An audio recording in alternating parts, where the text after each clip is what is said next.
Goeiemôre almal, Woensdagoggend. Vandag is dit die 22ste Oktober, die jaar 2025, 'n lieflike dag.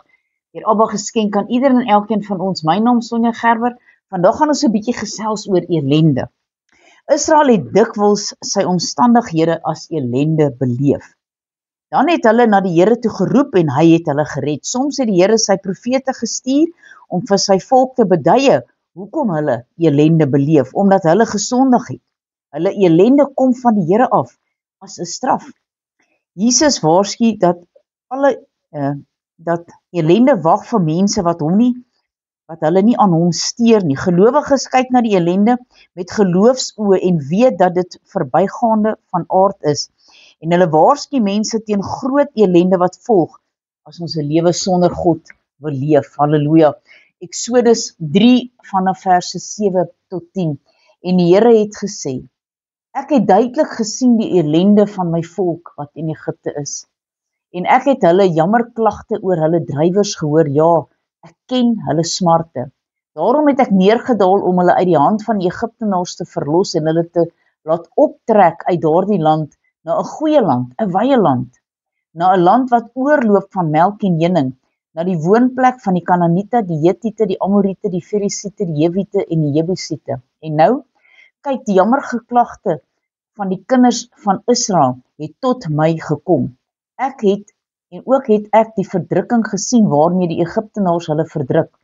Gaan dan nou heen, dat ek jou na Farao kan stuur en lei my volk, die kinders van Israel, uit Egipte uit. Halleluja.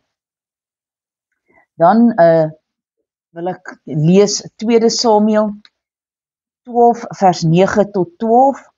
Waarom het jy die woord van die Here verag, deur te doen wat verkeerd is in sy oë? En dit is Nathan wat met Dawid praat. Uria die Hetiet het jy met die swaard verslaan, en sy vrou het jy vir jou as vrou geneem, nadat jy hom deur die swaard van die kinders van Ammon vermoor het. En nou sal die swaard vir ewig van jou huis nie wyk nie, omrede dat jy my verag het en die vrou van Uria die Hetiet geneem het om jou vrou te wees. So sê die Here, kyk, ek sal uit jou huis onheil oor jou verwek en jou vroue voor jou oë neem en dit aan jou naaste gee, sodat hy by jou vroue sal slaap voor die oog van hierdie son.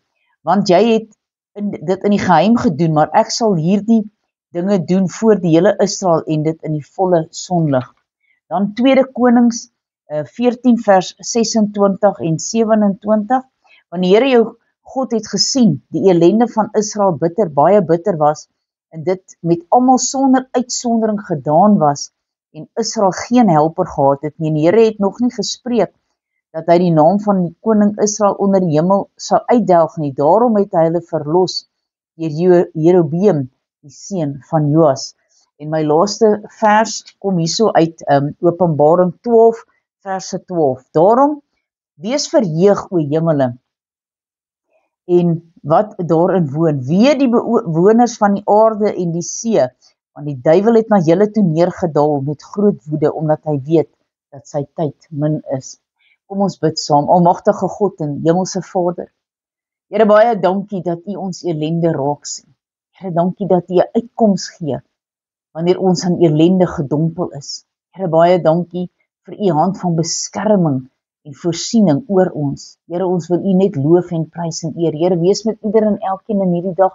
Dis my gebed in Jesus naam. Halleluja. Amen en amen.